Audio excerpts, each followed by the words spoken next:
I am David Coleman. I'm director of the Wittliff collections on the 7th floor of the Alkeck Library. I'm delighted to welcome you all to today's program, to our grand celebration of an exhibition and an archive opening for Sandra Cisneros. The exhibition is called Sandra Cisneros, A House of Her Own.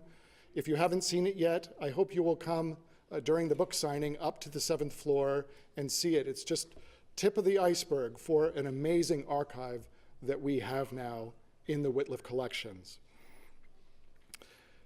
Today is also a celebration of the opening of the archives of Sandra. We will soon have our lead archivist at the Wittliff, Katie Salzman, who's sitting right there, talk a little bit about those archives, some 350 boxes worth. So there is a lot of material that y'all can see.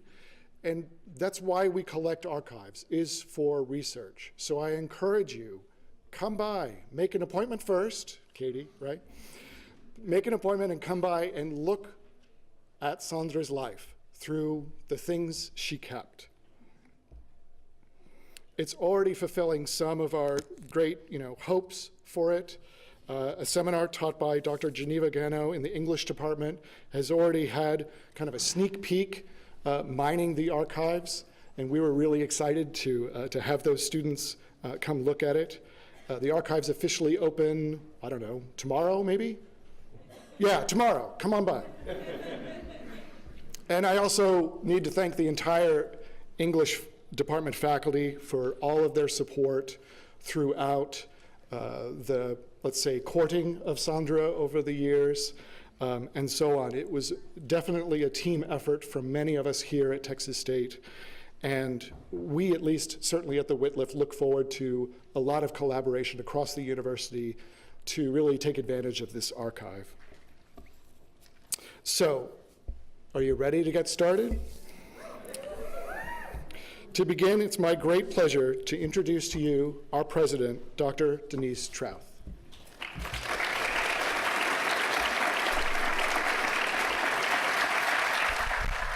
Thank you, David, and good afternoon. I recognize that I'm standing between you and Sandra, so my remarks are brief, but it is my pleasure to welcome you to a Wittliff Collections event and to a very special occasion on which we officially open the Sandra Cisneros, A House of Her Own exhibition. And of course, we're also tomorrow opening the archive. I'd like to begin by recognizing some special guests who are here with us today to celebrate. We're pleased to have the Texas State University System Chair of the Board of Regents, Rosanna Salazar. Rosanna?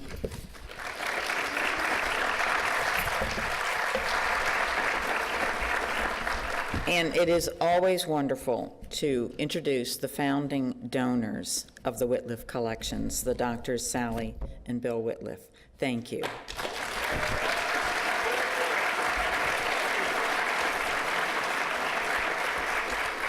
We truly appreciate all that you have done for us.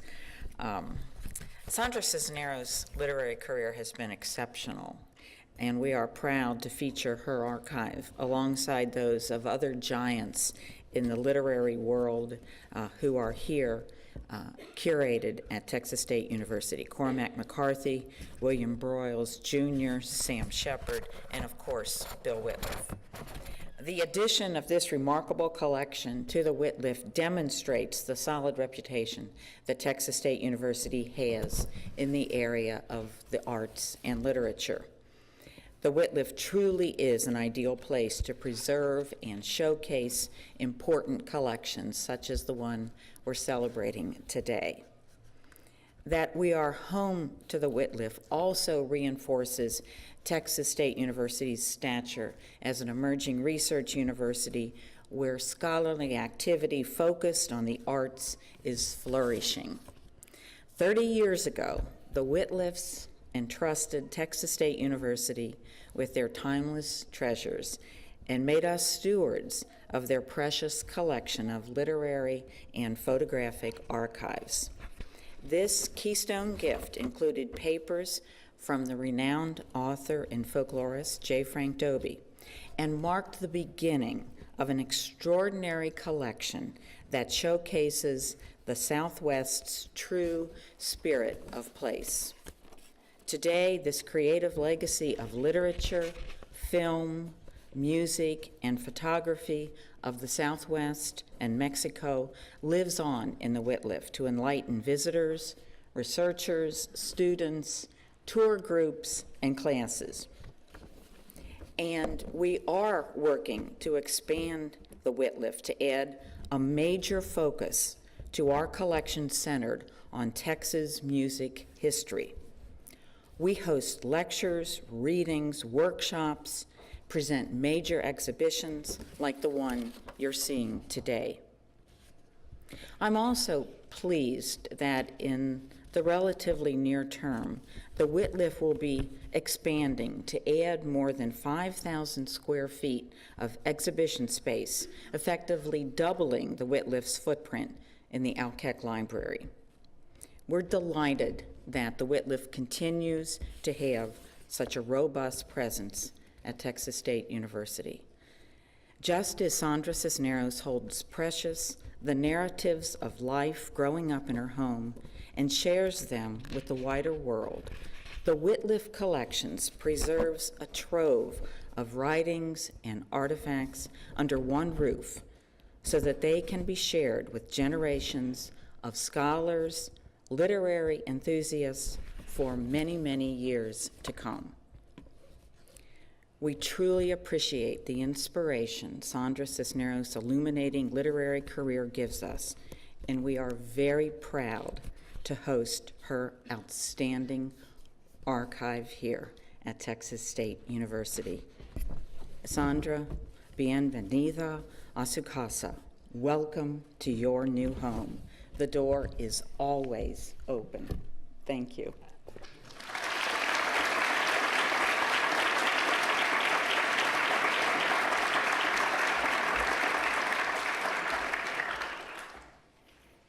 Thank you, Dr. Troth. Me again. So, that's right, baby Sandra's not really here, right? No, she's here, I promise. So we have a really great program for you today. We're going to lead off, after I get off the stage once more, with, as I mentioned before, lead archivist Katie Salzman, who will talk a little bit about Sandra's archives. Then we will have Steve Davis, the curator of the Wittliff's Southwestern Writers Collection, to introduce Sandra, a woman who needs no introduction, but just in case you may not know that much about her. And then finally, you will get to hear from Sandra herself, first with a reading, and then to conclude the program, we've invited Sandra's friend, the noted filmmaker and writer, John Phillip Santos, to have a conversation with each other over here in these, I was going to say cozy looking chairs, but, well, they'll be cozy when they sit in them. But before I leave the stage again, I want to say many times again, thank you to you, Sandra. It's a privilege to honor the spirit and safeguard the substance of your work. Thank you for everything, for choosing Texas State and the Wittliff, of course, as your forever home, but also for your incredible energy. Great artists can give a voice to those who still find that they have no voice. And I think that is one of my favorite things about you, Sandra. Thank you. Please welcome Katie Salzman.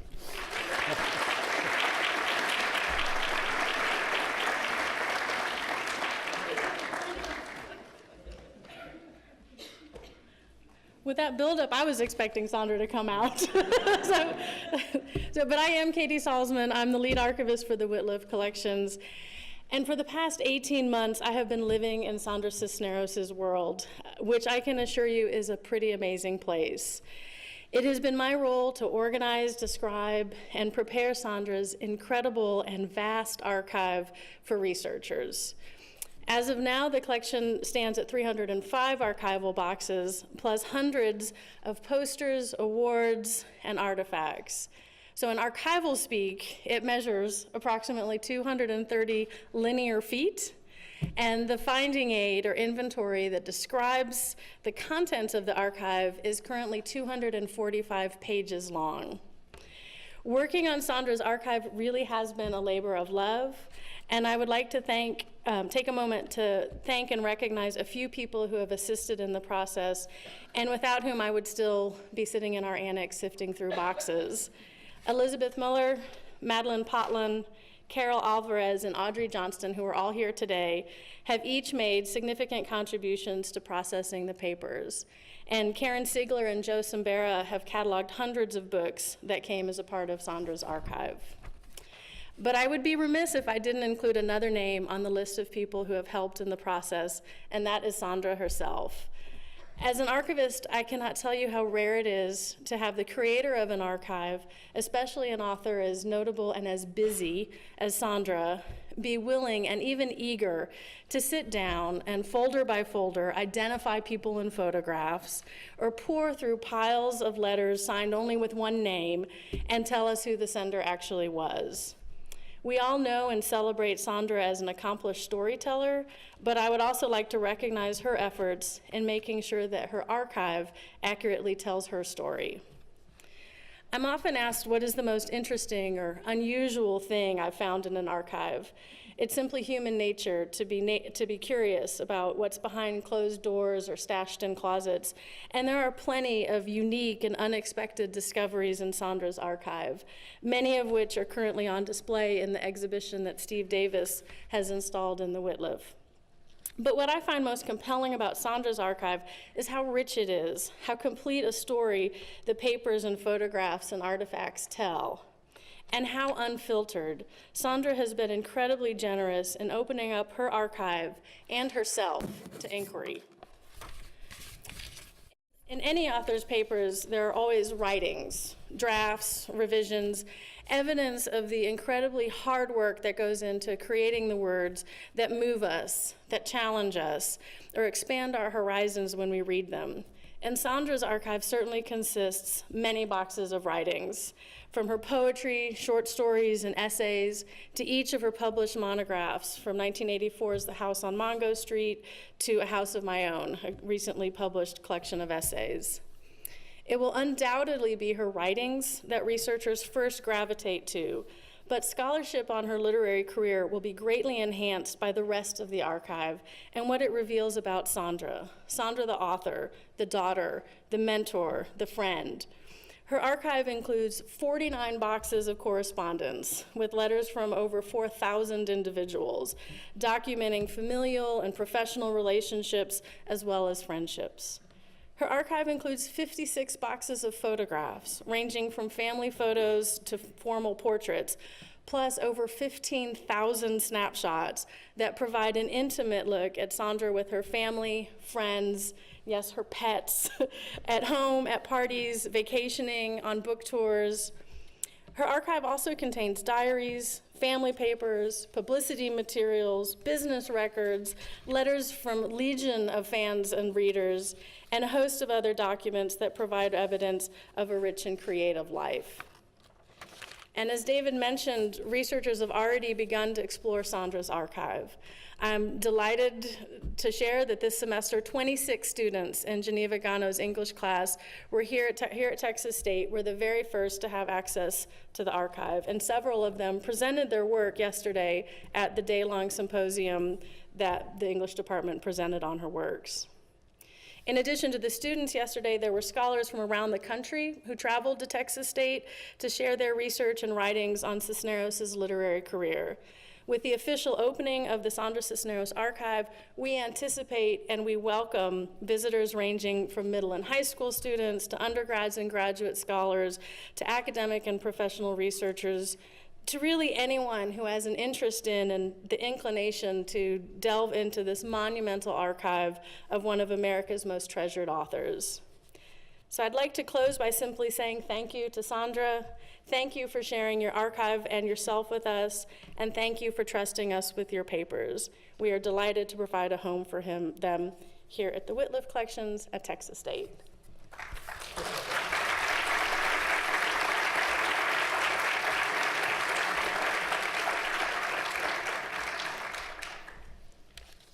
Thanks for that, Katie. And I'm Steve Davis. I'm our literary curator at the Wittliff Collections. And hearing Katie talk really kind of made me think about my own experience with Sandra putting together the exhibit we have upstairs on the 7th floor. And when Sandra came yesterday for that academic conference, she saw that one of the pairs of shoes we have on display was a little bit soiled on the inside of the shoe. And so when she came back today, she brought a toothbrush and a rag and a little cleaning agent. So we unlocked the case, and there she was, scrubbing it away. And, you know, when you have Sandra to work with, you have a friend and you have a good partner in everything you do. And I'm just curious, how many people have seen the exhibition upstairs at the Wittliff Collections? Yeah, Sandra helped from the beginning all the way up until today. You know, there's never an end to an exhibit that's on display. And I think one of the most amazing things I see up there are these dresses that she has. You know, there's this gold threaded Art Deco dress from the 1930s that looks like something Billie Holiday may have worn. There's this smoky black cabaret dress, a sparkly white dress that looks like something a good witch from The Wizard of Oz would have worn.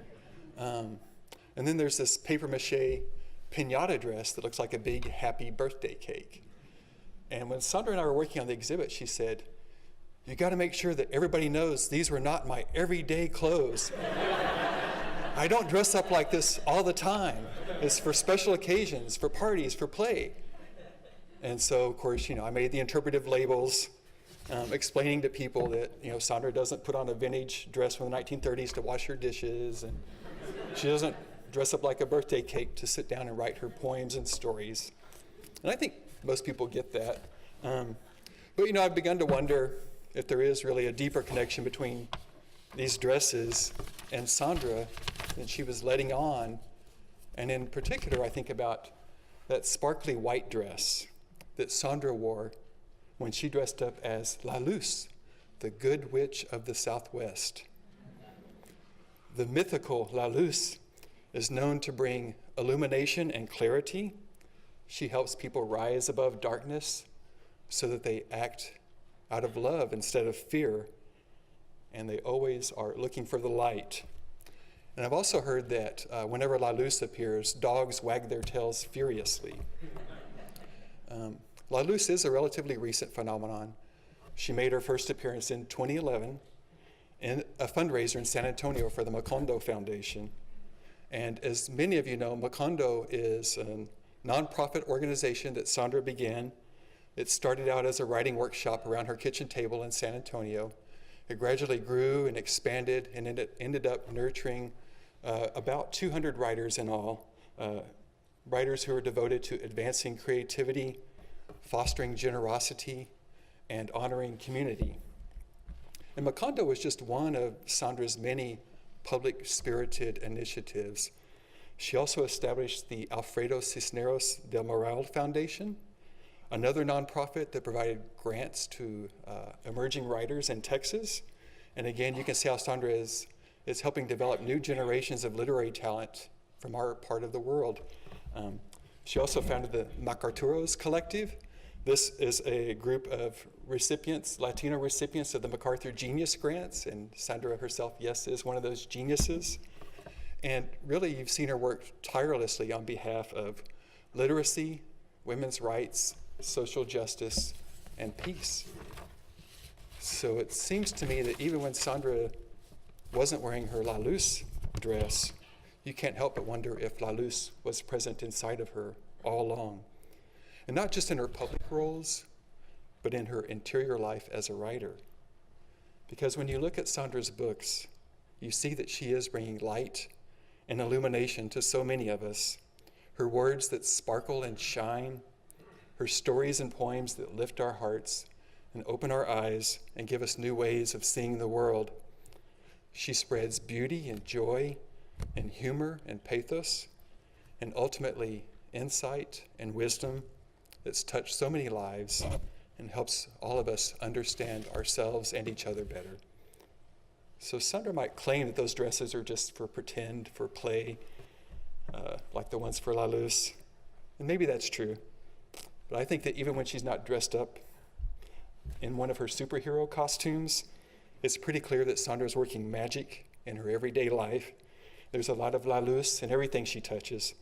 So please help me welcome our good witch of the Southwest, La Luz de Texas, de Chicago, de Mexico, del mundo. Ladies and gentlemen, Sandra Cisneros.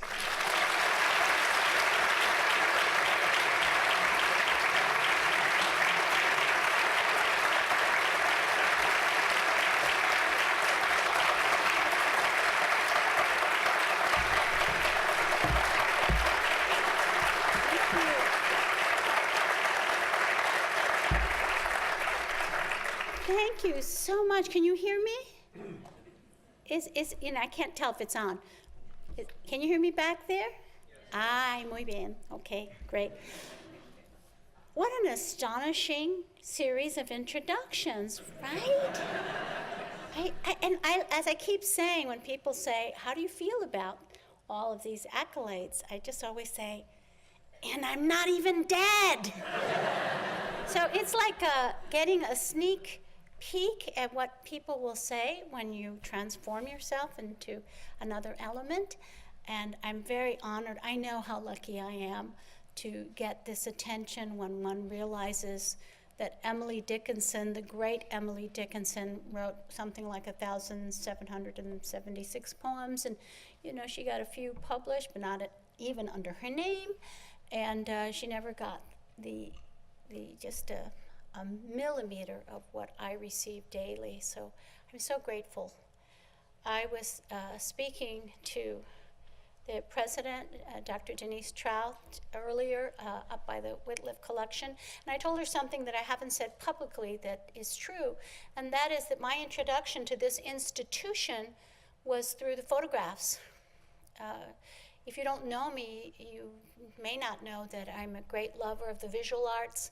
I had to make a choice in my life to go this way in the visual arts or go that way with writing. I began as an artist. All of us begin as artists, and I verged to the written word. But my great love is the visual arts, especially photography. I have a collection of photographers that are maybe a half a dozen, but that I'm very proud of. And when I stepped into this institution and saw the Wittliff collection, it was telling me a story about Texas that I needed to hear in a time of divisions. And what it was telling me is the continuity of the story of the Southwest that stretched all the way back to the native cultures, the original Americans, and that story included me. So of course I felt at home. I continue to feel at home, and it's only right that my papers should be at home in a part of the world that bridges the Americas and a part of Texas that bridges the Southwest. I'm very happy to be at home and to point and say, this is my home. Doesn't matter where I live, my papers are here, and I have a home here at Texas State. So I want to thank everyone that made that possible.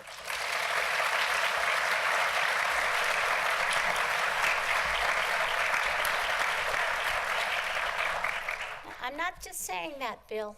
That is the truth. Okay, well, I'm going to make a very, very brief reading from a segment of the introduction of my last book. I think it's appropriate to read from a house of my own. And I now live in Mexico, but like the writer Betty Smith, she said that even though she would be gone, people would still pass her house in Chapel Hill, North Carolina, and say, that's where Betty Smith lives, even though it would be decades later. So I feel as if, in a true sense, even though I've left Texas and live in San Antonio, I can point and say, this is where Sandra lives too, here in San Marcos. And I'm very, very happy to be here in the Nepantla of the Americas.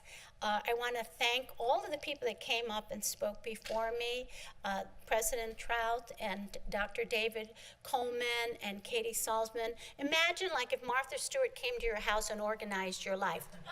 That's what Katie did. And Steve Davis, who is just so splendid and wonderful. And all the people I met, everyone I met, was so lovely. And, you know, I've not been very organized because I've been busy writing. So I throw everything in a box, and it's so nice to come here and to see where I can find things. So I'm just filled with gratitude. Also, I had to thin out my life and make myself a cloud again. And it's so nice to know that there's someplace safe, someone who is not going to say, "What's this junk?" and throw it away, that is going to be kept somewhere where I can trust that it will be shared with the people that need to see it. So I'm filled with gratitude. Muchas gracias. Now we're going to sit down and have a nice conversation with one of the rare and beautiful souls that I know on the Mago, John Phillip Santos.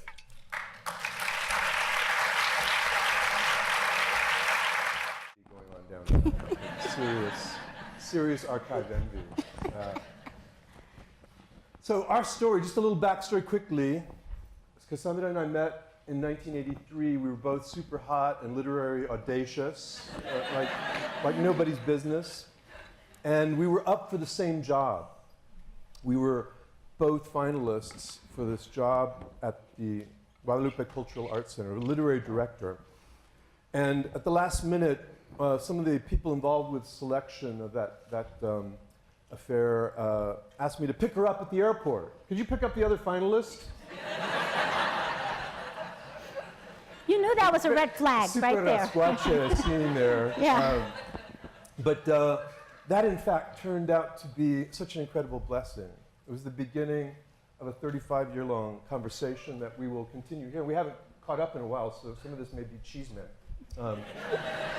But there's a lot of folks here who have been on that road together with us in San Antonio and in various dives all over the world, Chicago and New York and all places in between. And just, I think all of us share the incredible pride in watching Sandra's extraordinary journey through so many extraordinary works, from Mango Street to Woman Hollering Creek to Wicked Wicked Ways to Caramello, House of My Own, which I just reread this week, and it's just such an extraordinary point of contact for launching this archive.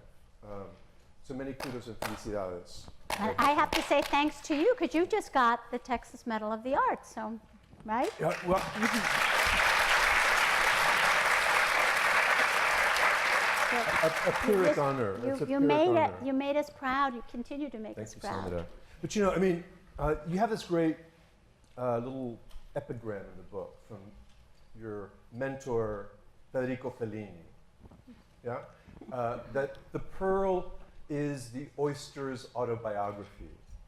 And the collection, in a sense, is your pearl, or you know, a certain measure of your pearl so far. But I'm wondering, you talk in the book about the mingling and the beginnings of your literary journey. What's the earliest object in the collection that would testify to the spark of the writer that would come? Is there? Nico, that's a what's hard in there? question. Katie? You know, No I'm gonna have fair. to call Katie all the time. Katie? Wow. Maybe one of the oldest things I have is a braid of my hair. There's a braid of my hair. When I was a little girl, I remember I could sit on my braids, and on a trip to Mexico in Querétaro, I guess my mother must have got tired of combing my hair, and they didn't. A lot of things happened to me that they wouldn't tell me in advance. It would just happen, or maybe they told me and I wasn't paying attention. That happens a lot to me. You know, they just took me into a hair salon, and in 2 snips, my braids fell to the floor, and I was aghast. And they cut my hair like my brother's. My father saved those braids because I was his favorite. And several years later, he had them made into 1 braid. And so the hair isn't the color that it is now. It's more like tea in a glass. And my father always prided himself, no matter where my life took me, that he had these little braids of mine. And he gave them to me probably when I was in San Antonio, that he could trust that I wasn't moving anywhere. I had a house, and he gave them to me. And, I thought, what am I going to do with this? I can't wear it in my hair. It's not my hair color. And that's why it's great to have an archive. Because, when you present it to the archivist, they say, this is great. Yeah, we need to have this. So I think that's the oldest. It's my hair from when I was, before I learned how to hold a pencil, before I knew how to read or write. But I was living a life that I would record that episode in Caramelo. I borrowed it for the girl, Lala, who has her braids snipped in Querétaro.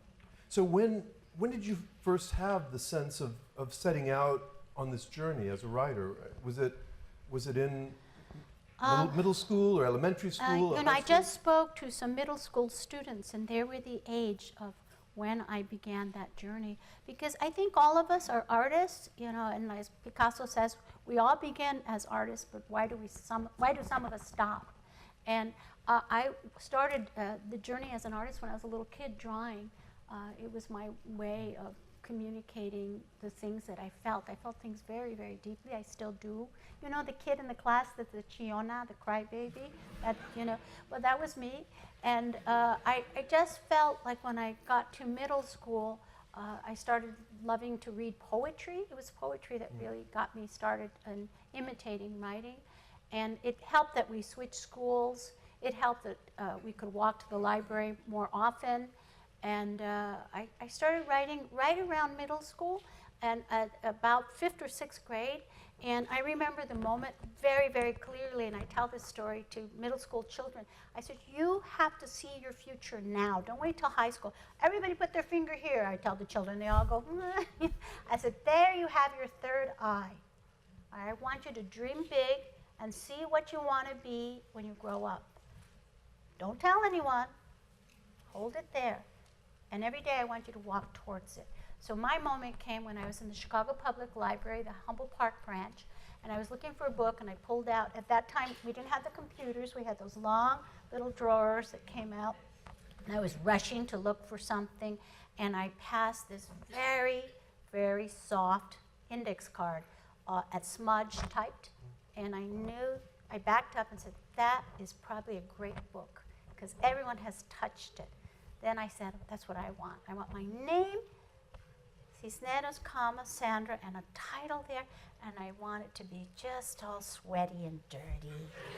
That's what I want. And then from there, I leapt to seeing the vanity of my name on the spine of a book, which is very important as an only daughter, because my brothers always said, you're not a real Cisneros, you're going to get married, you're not a Cisneros, until they made me cry. And I could see the spine of the book, and I saw my name, so that was when I first visualized it. I said, wow. And so I tell children, give them permission at that age. You've got to start seeing it now. Visualize in your third eye. Put your finger there. See what you want to be. And, don't dream small. Oh, I'll work in a bank. No, you're going to own the bank. Oh, well, I'll be the president of a company. Well, maybe you'll be the president of the United States. Think big. Dream big. And you're allowed to dream big. And so many of us who come from poor homes, no nos dan ese permiso. They don't give us that permission. And my mom used to always send us to school with study hard so you can become president, And now when you see who's the president, you think, I know more than him. I can do that. Right?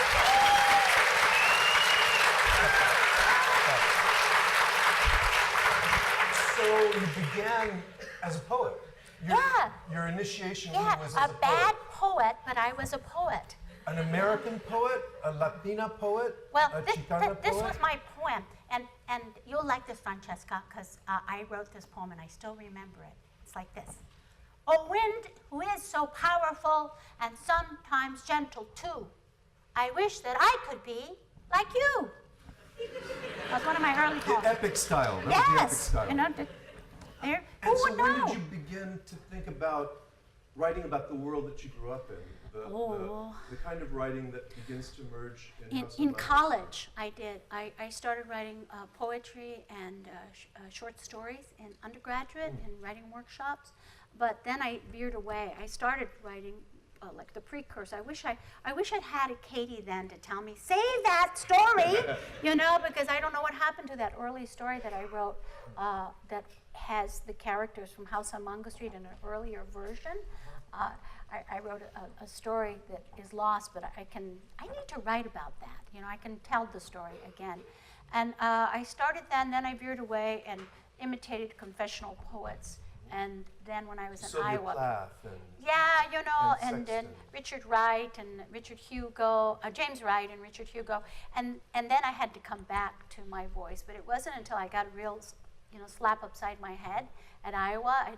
I had been silenced and silent when I was there, and it wasn't until the moment that I discovered what made me different from anyone else in the room that I found my voice. And I had to have this crisis when I was there, when we were talking about houses, and I realized the reason why I didn't speak up in class and why I felt ashamed to speak up, or why I was made to feel ashamed when I spoke up in graduate school, is the context of my experience wasn't the same as my classmates, and I couldn't figure it out until that moment, because we don't talk enough in the United States. We talk about, or maybe allude to, or dodge race, and we don't talk about class. And that was essential to my sense of difference, and gender, and race, and all of that would come later. But essentially, the fact that I didn't have a house in my memory, the kind of houses you see on television, or the house that you read about in books, or that I didn't see my house written about with love. So that moment was key for me to discover something about writing or anything we create. We have to think about our points of departure from everyone else.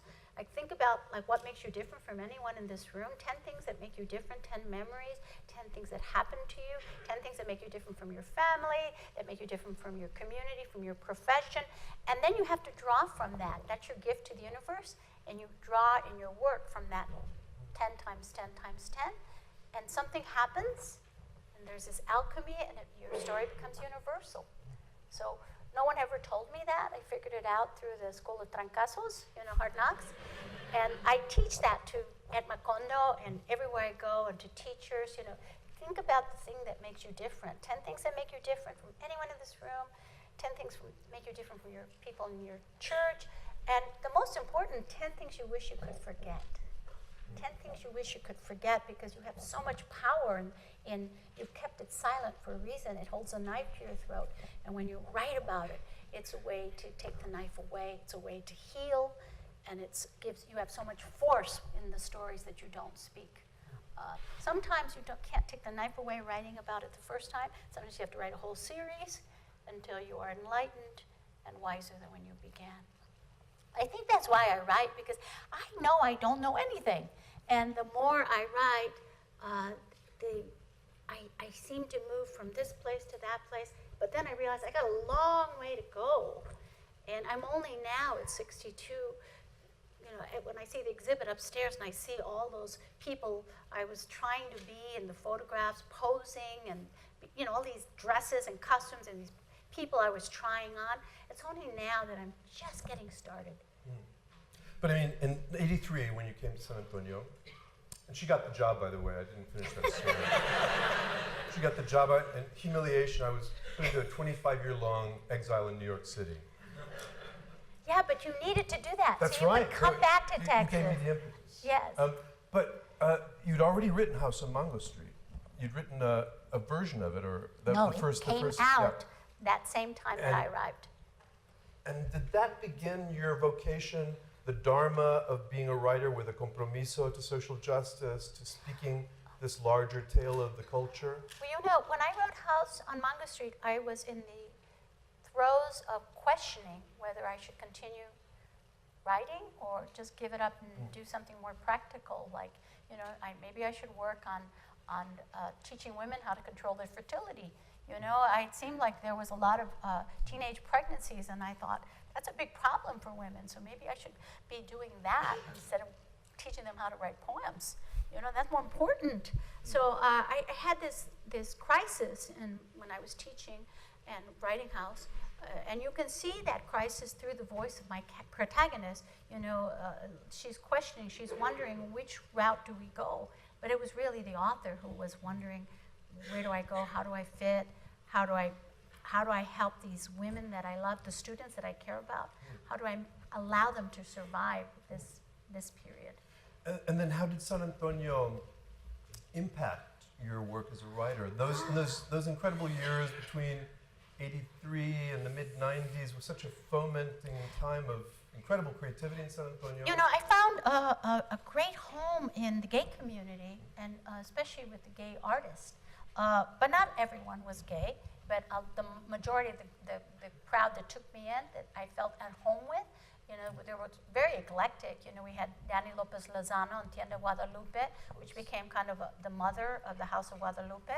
And there were painters and folk art collectors and photographers and writers. You know, people that came together in that botanica that we all met each other. We had Franco, I met Franco, Anita Romo. All these people stimulated me and made me feel at home in Texas. So even though I didn't have relatives or husband or children in San Antonio, in San Antonio you need to have a familia, a tribe of some sorts. The artist became my tribe.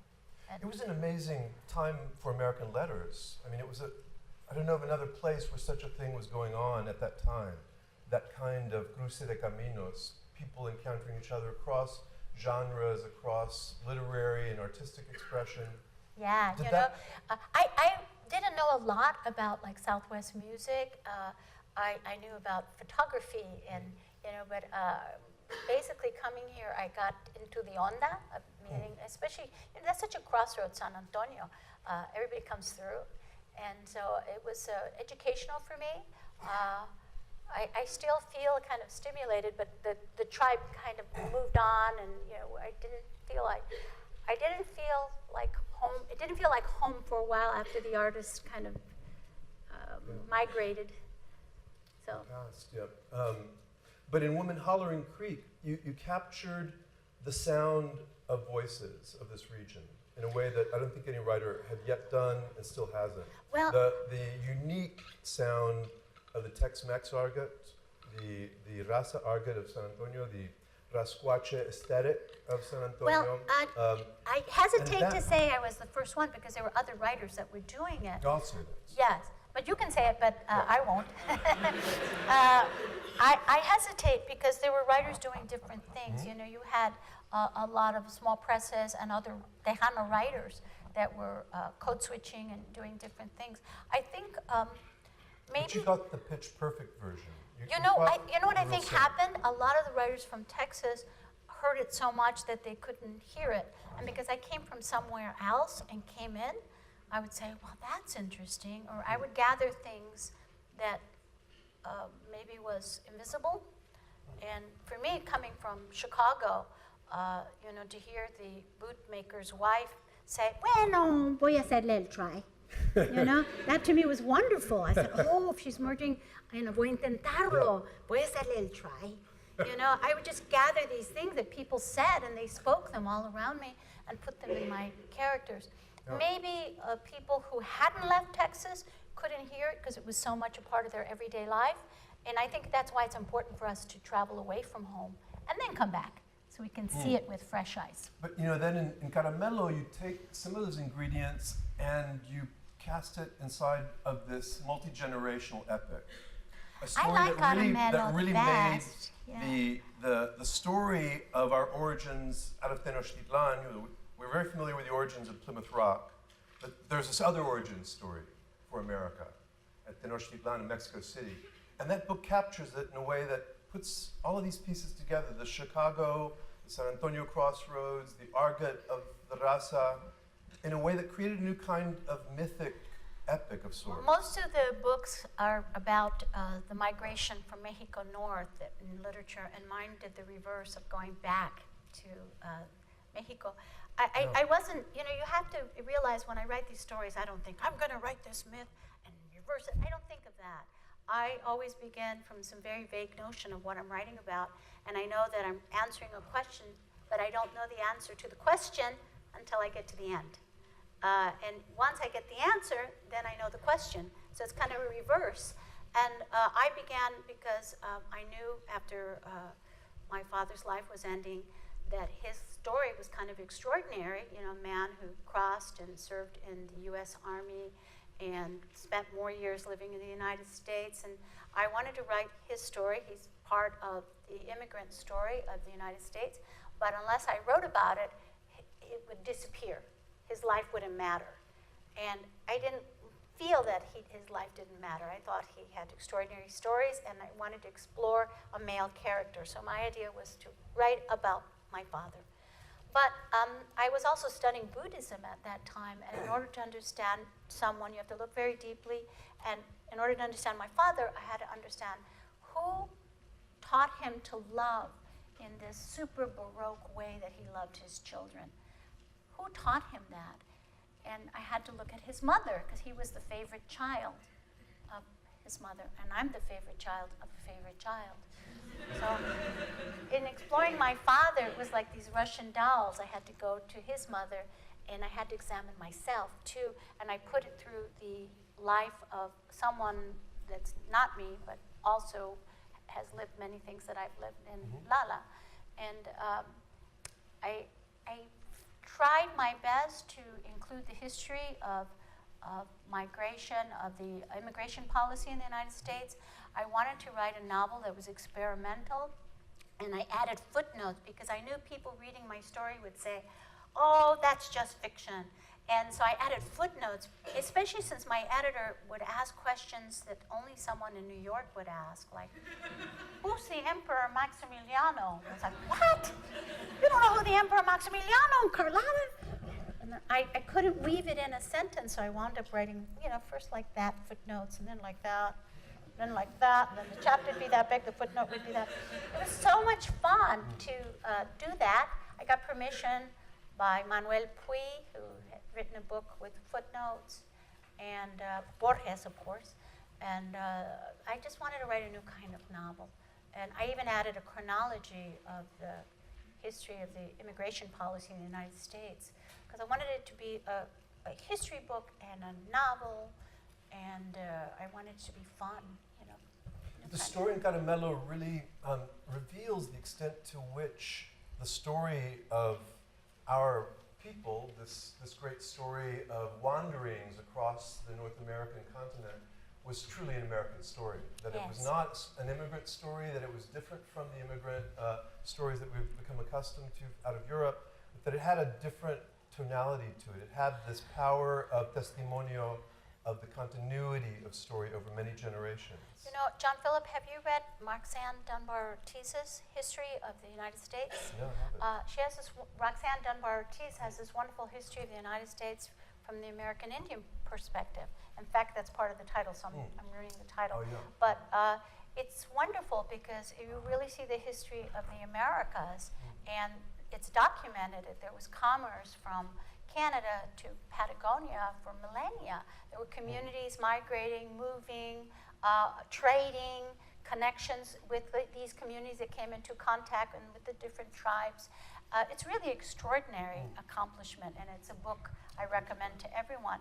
And I really feel like, that this is a history book that we need, because we think history began just at Plymouth Rock, and that there was nobody here, and that there was nothing here, there was no commerce, there was no culture, but really it's not true. And if you understand this history of the Americas, then those of us who are indigenous origin, as we are, as Mexicanos, it places us here millennia before. And also, if you do your DNA, that's another story that you know all about, and it places us in a unique place to be a bridge. We are bridge communities. We have all the DNA of all the continents.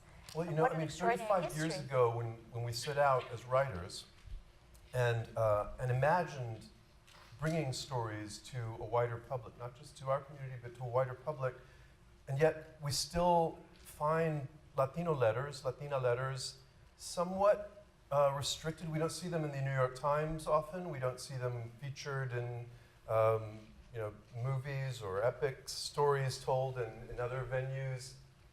Why is there still this block? Well, And because you, as a beacon for us, you've been able to establish a wider platform, and yet we still see many Latina writers either pushed to the margins or ignored altogether. Well, that's a good conversation to have. I think part of that is it's just such a dangerous time in the publishing world right now. the publishing world is very intimidated, and they're not running and operating the business the way that they ought to, according to people who know better. I'm not a business person, but you know, they're just not keeping up with the times. It's still run in a very old-fashioned way from the last millennia. And they're losing money, and they're nervous, and they're wary, and they're only investing in things that are going to bring a sure thing. So they're not venturing out the way they used to when I started publishing. So what are you hearing from young writers in terms of their aspirations and Well, there's their a lot of good challenges? writing coming from South Texas, and you know, from these lands. We know a lot of those young writers, and a lot of them are self-publishing now. They're small presses. They're looking at university presses to pick up the slack. But you still have the problem we had when we began. My problem was distribution when we had those. My first book was printed by Lorna D. Cervantes, the poet, California poet, and Gary Soto. And Gary says that it was a little chapbook with like 12 pages or something like that, 6 poems. And their production company was a spoon and a stapler. And they would sit in the kitchen and bend the staples, and they produced 500 little books. But Gary put his money, he was the only one getting published at that time, he put his money in doing like 12 books by younger writers, including mine. So maybe we're going to be back in that stage again, where, you know I want to do a series with Cruz Ortiz, the San Antonio artist, of 3 Texas women artists. 2 are Latinas and 1's a white woman, and they're recognized because they're writing poetry and because they're in Texas and they're women, and I want to do something like that. So I have, I have that plan. You know, Cruz and I just met about that series. That's great. Yeah, so just, Good. we have to do it ourselves. So one more question, and then we'll open to the audience so we can have some more voices. With this last book, with my own A House of My Own, Stories from My Life, you bring this very powerful new nonfiction voice. Well, I always had really it there. It's powerful. just that they were all loose, you Yeah, know. so That's you one brought them thing so together, nice brought them about out, the and they're in the archive. archive Now I to be know. seen. Katie, where's my, you know, she can find it. So Where's my where- songs, Katie? What's next? What's the next on Well, that? I have a novel that I'm trying to write, but I got interrupted because I had to go to the White House last October, you know. I was like, Just in time. you know, I didn't want to go. I really did not want to go because I was writing, and there's nothing worse when you're writing. Every time you leave, it's like someone takes the chessboard and throws it up in the air, and I thought, uh-oh. And I told my agent, can't they just mail me the medal? She said, no, you have to go. I said, but I'm writing. And I'm glad I went. One of the most wonderful moments was watching Santiago Jimenez get his medal. You know, he was there. There was like Santiago Jimenez and Rudy and I, a lot of us from the Southwest were there. But the moment that Santiago got his, he was there. He's all flaquito and skinny, you know, he went up there. And the president gets handed this medal by a Marine, and he took it. And all of a sudden, Santiago got really straight like a little soldier. And I saw this wave of emotion, like a stingray, go through his eyes, and he just changed, like he was thinking, oh my God, I'm at the White House, I'm getting a medal. And look where it come from. And that, I felt like crying because I could see his little face, and he stood really straight, and his eyes all watered, and they put the medal on him. And then he came down, and I was like, oh. And at the end of the day, we found an empty room at the hotel, and 6 or 7 of us got to hear Santiago play in this hot, air-conditioned room with the Washington monuments in the background, and Santiago playing his heart out. Oh, I thought that was better than getting a medal. Just that And he didn't moment. cry. I mean, we're super llorones. He didn't cry? I cried. I cried. Unforgettable. Let's hear some folks Yeah, from ándale. the audience. There's a microphone here, y'all. Step up to the microphone. About 10 or 15 more minutes. Yeah. I'm just here to place and test the microphone. Okay. Don't be shy. You know, I want to say something, like looking at my past in the exhibit, and you have to remember that's a second and a moment in the whole body of my life. So a lot of things that I wrote I looked, I think, oh no.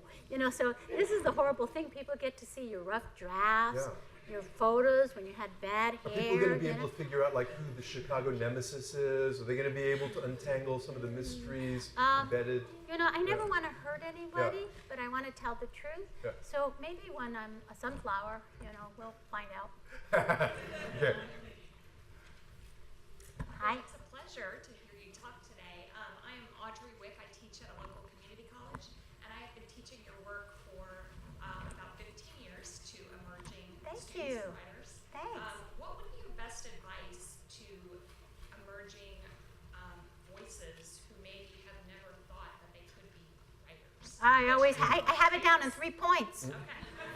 Earn your own money. Because people don't want you to become a writer. Not because they don't wish you to write, but because they think you are going to ruin your life. So earn your own money, because that's your autonomy to live your dream. And you also have to presume you'll never make any money from the writing, as long as you know that. 2, you know, I don't want to offend anyone's politics, but control your fertility. If you're a woman or a man, it could derail you from your dream. So control your fertility in whatever your belief is. And number 3, it's okay to be alone. You need to be alone. You have to learn to be alone. You must be alone to create art. I will deliver the next step tonight.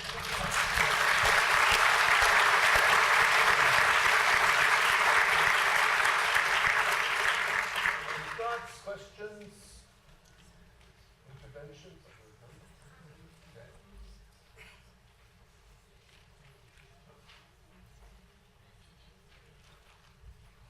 Hi, Sandra.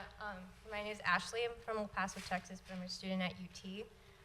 So it wasn't until this year that I read your books, and you know, as a 20-year-old, you know, Latina, it amazes me how it took me this long to find out about you. So I guess one question that I have is, like, what advice do you have for young Latinas or just women of color that are like navigating these institutions, these spaces that I guess like historically were not meant for us? You know, like, how do we overcome these? I understand what you're saying. You're looking for, if your history isn't told, where do you find it? You have to become a researcher at the same time that you're a student. And sometimes you will find the name of a book or person you need to explore in the footnotes. I find a lot of my characters in footnotes of history books, and I put them in the center of the page so that someone else can investigate and maybe write more about them. So I would keep my antenna out and look for those books that nurture you and make you feel excited. You're going to have to sniff them out. I think there's a lot of resources now, don't you think, than there was when I was coming up? But I'm still always, you know, look in places you might not think, like an art gallery, or the Wittliff collection photography. I find lots of things in there. And I also have found that sometimes the person that's going to nurture me isn't someone like me. It might be a male writer from Sri Lanka. But I'm always searching for that writer globally to encourage me. And writers I look all across the globe, because there are many writers that maybe aren't the same gender or the same ethnicity. They might have lived in a different time, but their situation might be parallel. And those are that's why I never read the bestsellers, because I know my medicine's not there. You know, I'm looking always for a book that's my prescription. And my prescription's not your prescription. Everybody's got a different prescription, a book that's going to heal you or encourage you forward. So you've got to do research. Thank you. Don't over-rely on the Google.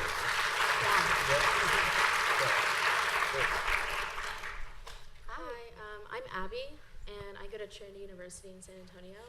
And you're kind of one of the reasons why I moved to San Antonio, because I'm from the Northeast.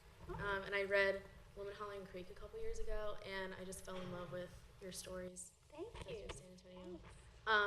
But one question that I have for you, this is something I struggle with a lot as a writer, and sometimes I feel like it's hard for me to capture moments, or I feel like it's not writer's block, it's more of feeling like, should this moment be captured?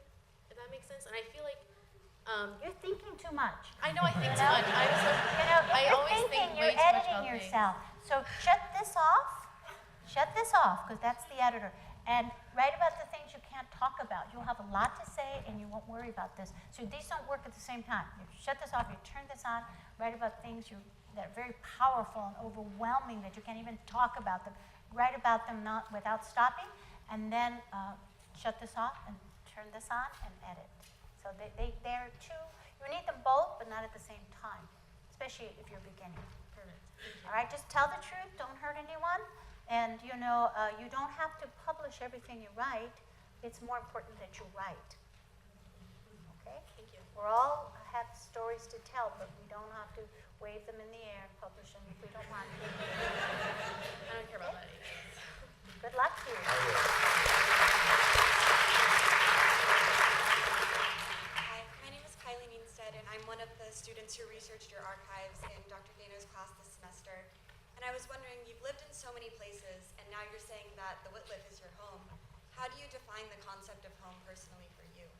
Oh, that's a lovely question. How do I define home? There's a wonderful poem by a poet named David White. He has a book called The House of Belonging, and he summed it up in the end of that poem like the most wonderful house is. I'm going to mess it up, so I'll just give you the message. He said, it's the place where you feel you belong. And I think that I never felt I belonged in Chicago. When I came to Texas, I was getting close to a place that was familiar. The sky was familiar, the landscape was familiar. And I think it's the place where you feel you belong. Don't you? Yes, thank you. Thank you for asking.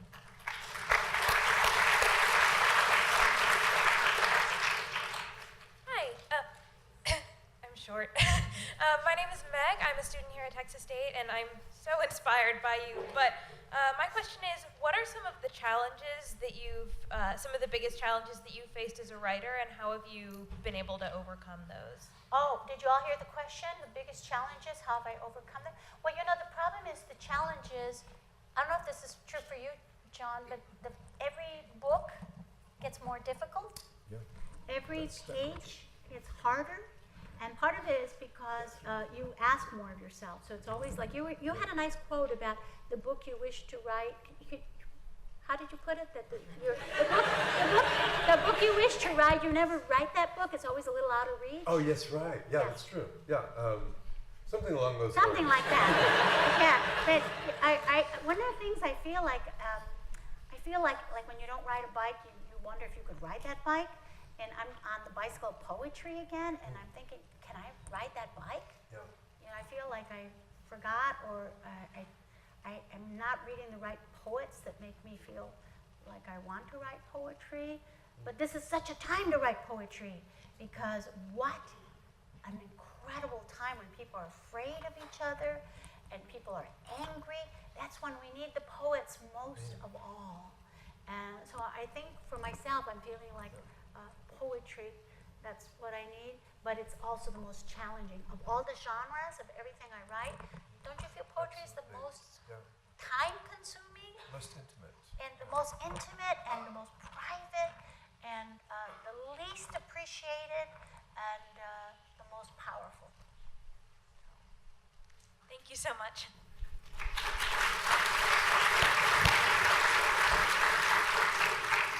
Hi, my name's Alma, and first off, I'd like to say thank you on behalf of all little brown girls who read your books growing up. And I had two questions. First one is, how do you feel about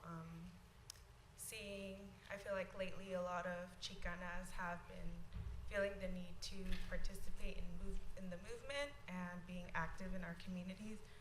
Does that make you feel proud? Do you notice it more often with the situation in our country? Yeah. Well, I think the time we're living in is great for organizing us, and people are organizing and saying, hey, you know, speaking up, because generally Mexican daughters are taught to be very dutiful and not speak up, and to agree and to make everybody feel nice, right? That's what we're taught. To quedar bien is the phrase. And we're trained as women to do that. So I think that the fact that people are getting riled up and saying, wait a second, it's obligating us to speak is a great thing. I'm very honored and proud, especially of the Dreamers. They're the most courageous. They have so much to lose. And I don't know how they do it. They're my heroes, because they have a lot to lose. And I don't know any woman who's more courageous than the Dreamers right now. Although the mothers in Mexico are very brave too. Their children are disappearing. And the mothers of Ayotzinapa, a lot of human rights abuses in Mexico. So I think the women at this time in history are organizing. They're seeing their rights taken away. They're speaking up. They're organizing. They're uniting with other groups and creating coalitions. It's really an exciting time to be alive. I don't think I've seen this kind of organization of communities speaking up and out since I was in grade school. So I'm proud and worried and encouraged, and I just feel like we have an obligation to do something at this time. It's asking us to be our most courageous. And my second question real quick is, when did you realize you were a chingona? Oh, when did I realize I was a chingona?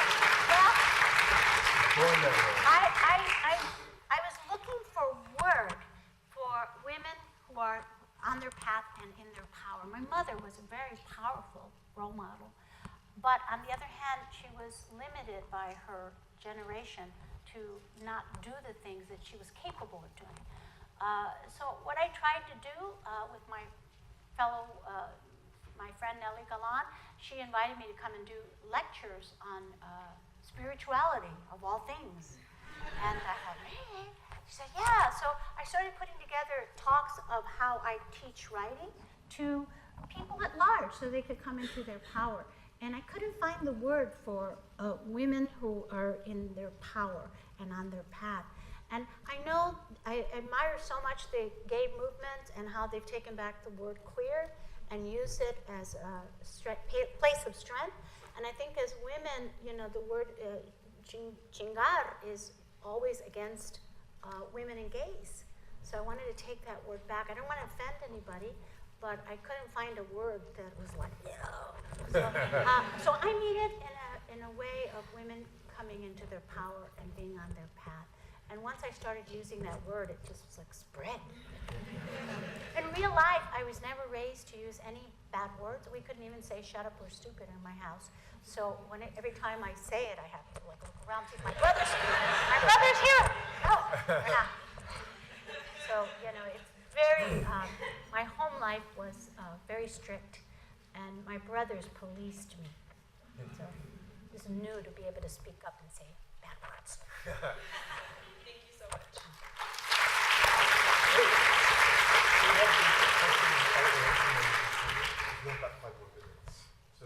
Yeah, let's ask all the questions. So ask all the questions and then I'll come. respond, and then she wants to end with a poem. So No, I want the questions. okay, that's it. So my question is I grew up in a family of women who now talk about how they sacrificed themselves to not be lonely. And I'm like the first female. To not be lonely. Yeah, to not be lonely. And I'm the first female who's actually been like, I don't really want children. And it's been like a very interesting experience for me. And I wanted to know, like, how do you handle the loneliness? Because you talk about how you have to kind of ride through it, like how you have to experience it. Okay, let me get all the questions and then we'll answer them, okay? Thank you. Hi, Sandra. Hi. My name is Sergio. I'm from Corpus Christi, Texas. Every year on my birthday, I wake up and the first thing I do is I read 11 by you. It's a very special moment when I read it because I just enjoy reading it and flashing back on my previous year, and in a couple months I'll be turning 26. And my 25th year has been a rather tough one, a really growing learning experience. In House of My Love, you talk about a period in time when you relied heavily on your family. And I'm going through that. I'm going over the little speed bump, and I'm so grateful for my family. So my question would be, what advice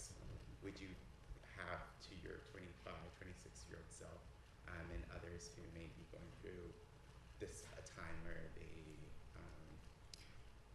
would need help from others, or yeah. Thank you. Thank you for courage to ask that. Hi, my name is Millicent. I'm from Mercedes, Texas, which is down in the Rio Grande Valley. My house is actually a 10-minute drive away from the Mexican border, and unfortunately, I haven't been to Mexico since I was 6 years old.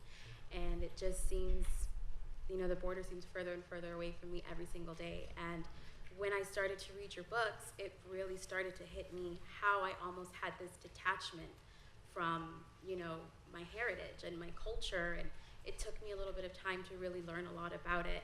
And, reading your books, I feel, brought me closer to that, and now more than ever, I feel like I need it. And my question to you was just, if you could pick one place in Mexico, which would be your favorite? I'm trying to plan as much as I can to finish school and visit as much as I can down there, because it's been a while, and I feel like it's been a long time coming. So just that, which is your favorite place in Mexico? Okay, thank you. Buenas tardes, Sandra. My name is Deborah Hernandez Salinas. I'm from Del Rio, Texas. And I am here with my son, Luis Ignacio. He is a student here in San Marcos. I teach English. I've been teaching for 36 years. And the last 16 years, I have taught House on Mango Street. And we start out with your memoir, Only Daughter. And it really, I don't have a question. I just want to thank you. Muchísimas gracias por la voz, por la luz que eres. Thank you so much.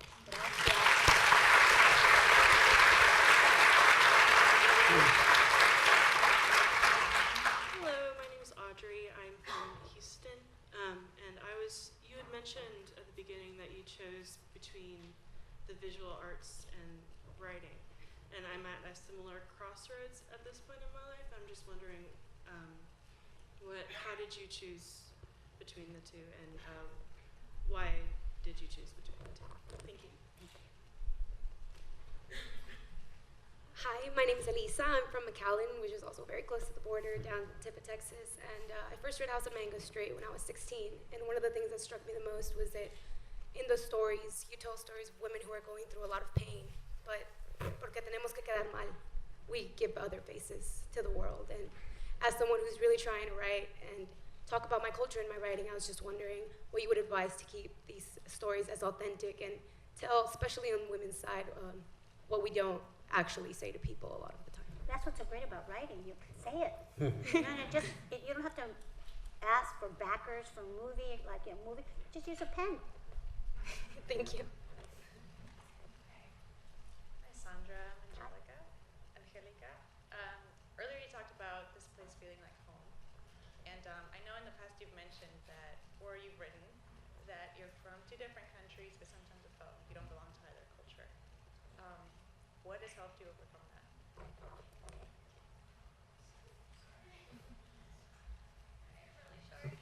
Hi, Sandra. My name is Bree Watkins. I'm a student here at Texas State. I actually got the chance to interview you last semester for our school newspaper. Yes, I remember. But I remember us getting into a conversation about how important higher education is. And I'm a mentor at San Marcos High School, where I speak with some of the students who don't feel like they have what it takes to get through college or have that money. So what advice do you have that I can give them to let them know that they do have what it takes to get that education? Hi, Ms. Cisneros. My name is Michelle Yanes. I am from El Salvador. I was a refugee in Canada, and your book saved my life. I felt like I was the only brown woman in Canada, in Toronto. But I found you in Chicago, or rather, I found Esperanza in Chicago. And I just want to thank you. Thank you so much.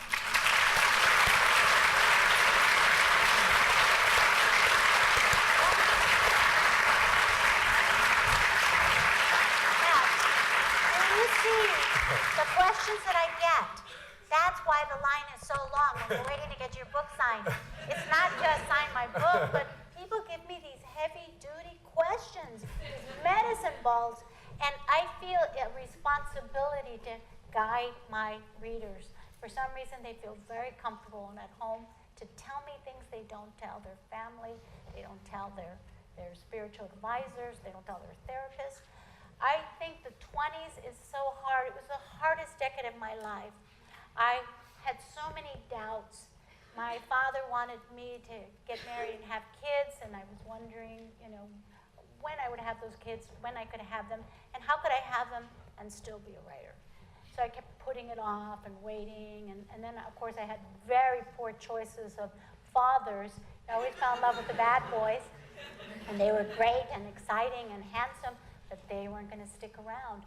And knowing that they weren't going to stick around, I thought, oh my God, it takes a village to raise a kid. I'll have to go back to Chicago.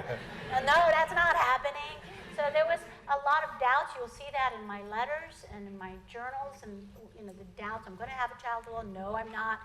This doubts that happen in your 20s. If I was a dictator of the world, I would say, you cannot get married before 30. You just can't, because you're still becoming. You're still becoming, and you need that space to mother yourself. Or you may decide when you're 30, you know what, I don't need to have children, or I must have children. That's a choice that every person should make themselves. And, we have to, we need that space, though, to become ourselves.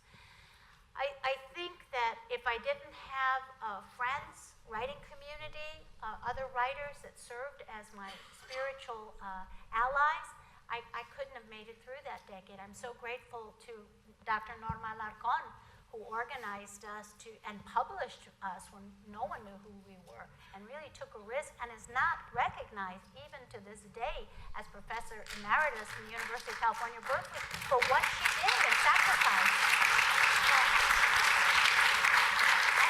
Dr. Sonia Saldívar Hall, so many critics that stuck their necks out for us at a time when we were and still are, in a sense, the legal aliens of American letters. Very few of us have their green card, maybe you and I, but there's still so many coming up. And it's it would be difficult for any child, but imagine you're a working class child and your parents don't know what to make of you. Get out of that room. What are you doing in there? Come on out. We know you're not writing. Come on out. And you need to write. And you're in a house with 7 people and 3 televisions and 2 radios and 2 languages going on. It's very, very difficult time. All of these questions, if I don't answer them out now, I will answer them when I sign. But one of the things I want to say is you need to have a spiritual family, because sometimes our blood family doesn't understand us. I was very lucky that my father lived long enough to witness my success. That was a great thing that happened to me, but it doesn't happen that way for everyone. And I also think that we go through such deep depressions as artists, and other people in our family may not be that sensitive and not understand what we're going through. We need to have people that can give us advice. We need to go to a therapist. You shouldn't be ashamed if you're depressed or alone and you need to talk to someone. Go to a therapist and go to a curandera too. Why not? Do them both, Both of them are so important. I saw a therapist for more than 10 years. When I finished Caramelo, I went into really deep state. I had seen a therapist before in my 33rd year. I went through a 9-month depression. I tell people, if you had a wound and it didn't heal in 9 months, where would you go? To the doctor. Well, if you have a wound in your heart, you need to go see a therapist. You cannot always do it by yourself. Even if you're writing and creating your art, sometimes you need help. And so I want to recommend everyone who is going through trying times, regardless of whether you're 25 or 55, you need sometimes professionals to be alongside, to give you a limpia, to open your path. And sometimes we can't do it with just our friends. I still am filled with great doubts and great fears. It doesn't go away, it just gets bigger every year. And I just feel very grateful for all of you for listening, for the affirmations you give me of the work that I do. I work in private all by myself. I throw these notes out into bottles, and lifetimes later, a note will come back from a reader. and it's so beautiful to, and it's a blessing to have that connection. I'm very grateful for all of you for being here today. You want to end with a poem? Yeah, I'll end with a poem. Yeah, That's let's do it.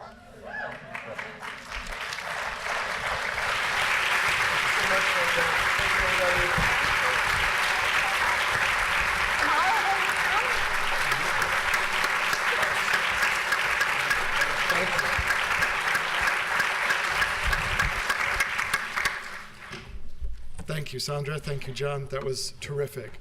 Thank you to all of you for coming. Now maybe it's the best part, the book signing.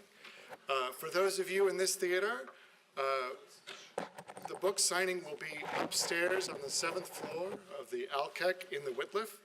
So we're going to ask you to form a very nice and tidy line. Wait, I've lost you. For those of you who might be watching in one of our satellite venues, please follow the directions you'll be given by the person standing soon in front of you. And so books are still for sale. Thank you once again.